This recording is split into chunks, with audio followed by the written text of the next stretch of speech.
This is day 1 of New Zealand's biggest gap year, an epic challenge that my partner Laura and I decided to tackle a couple of years ago. We had to do 365 activities all around New Zealand in 365 days. For this day 110, we're joining Brant on top of Lake Brunner. We're going to do a cruise around, a kind of a boat tour. We're going to check out a lot of sights. It's going to be pretty epic. And then we're leaving Lake Brunner to the town of Greymouth. Meet me at the end of the video when we're going to go over the comments that you had the first time we published it. See you then.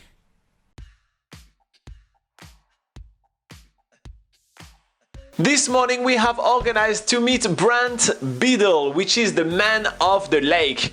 He does everything around Lake Brunner. He's doing fishing trips, he's going boat tours, he's doing scenic charters, he's doing shuttles, he's really doing everything here. So if you want to make the most of Lake Brunner, when you are staying in the little town of Moana, which is where we're staying today, just ask your accommodation about that guy and they'll point you out in the right direction. Everybody knows him. So we decided to go for a scenic trip with Brant and we want to check out heaps of stuff. There is on our list an old pier, there is the site of a landslip, there is some really remote coves. We have heaps to see and there is even some islands on the lake, so we have a full packed itinerary ahead of us. The boat is really well designed. We are sat underneath a canopy, which is ideal since it's usually raining a lot in the west coast, but around us we just have open views, uninterrupted, so we can see everything on the lake. We can see the surrounding mountains, the reflective glacial lake. It is perfect. The lake is black,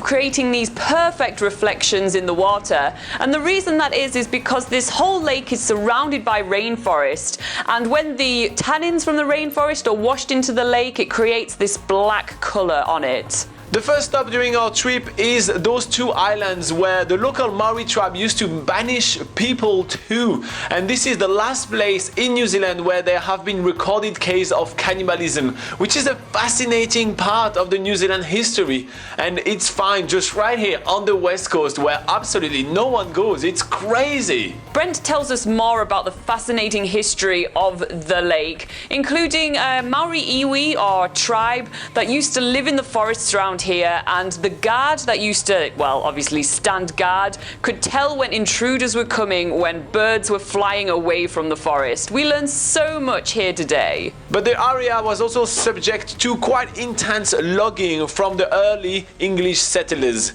So we are heading to Baines Bay, where we can see the remnants of that era. We can see some stick coming out of the waters, which were the remnants of a pier that used to be basically where the guys arrived.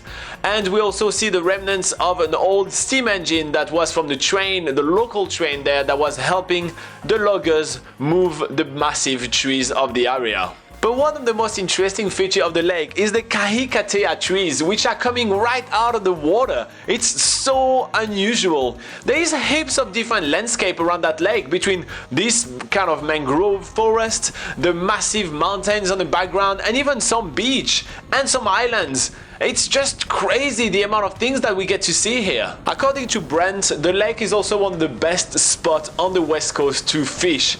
There is heaps of fishermen coming here in winter and summer to come and make the most out of the massive population of fish below. He's running fishing trips every single day, and I really can see why, because the lake is completely empty and you feel really alone in the world. It's you, the nature, and the fish. It sounds pretty awesome if you're really into fishing. What Laura and I like the most though is the reflective nature of the lake. Because it's a black glacial lake, the reflections are so amazing, and every single time the boats slow down, we basically see a mirror image of the mountain right onto the water. It makes for amazing pictures. In between the lush green rainforest, we see these lines of grey where the mountain has had landslips crashing through them and into the lake below.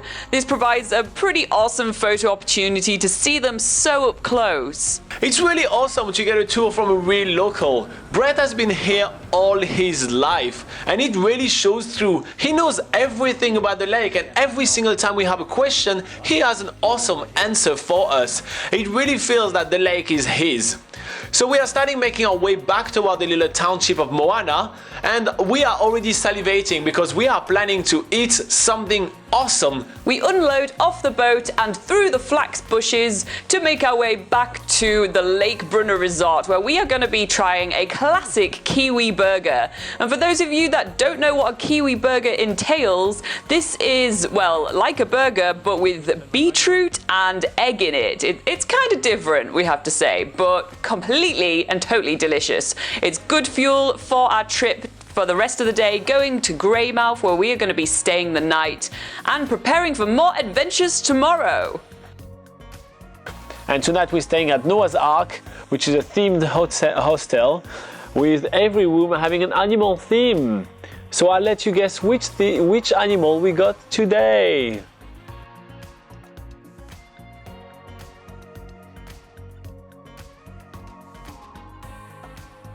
Alright guys, so as you can see, Brent had a lot of insights to share about Lake Brunner. It was really awesome, and we are now in Greymouth for the next few days. So the next few episodes you're going to see us exploring the town of Greymouth and showing you the few things that there is to do around there. Now let's go over some of the comments that you guys had the first time we published the video. And we had Ben Ashman that says, how can you go to Lake Brunner and not mention the water sports? So we actually do mention the water sports on our travel guide, which is nzpocketguide.com. It's free to use and it's the largest travel guide to New Zealand. But for this video right here, we wanted to focus on this boat tour. We didn't get the opportunity to do any water sports, or we didn't really mention them too much. But that is worth mentioning, and that's why I'm reading your comments right now. So thank you very much for sharing, Ben. Why in the World also is talking about the way we're filming, and he says the GoPro suction cup is great for attaching to boat, isn't it? I see what you did it. I see that you did it here. I did it when I made a couple of fishing videos in Kaikoura. The video looked pretty trippy though, because the boat is bouncing around the water, so the camera stayed locked on the boat but the horizon kept bouncing. So I actually used some software stuff to stabilize a little bit of video, so that helped a little bit.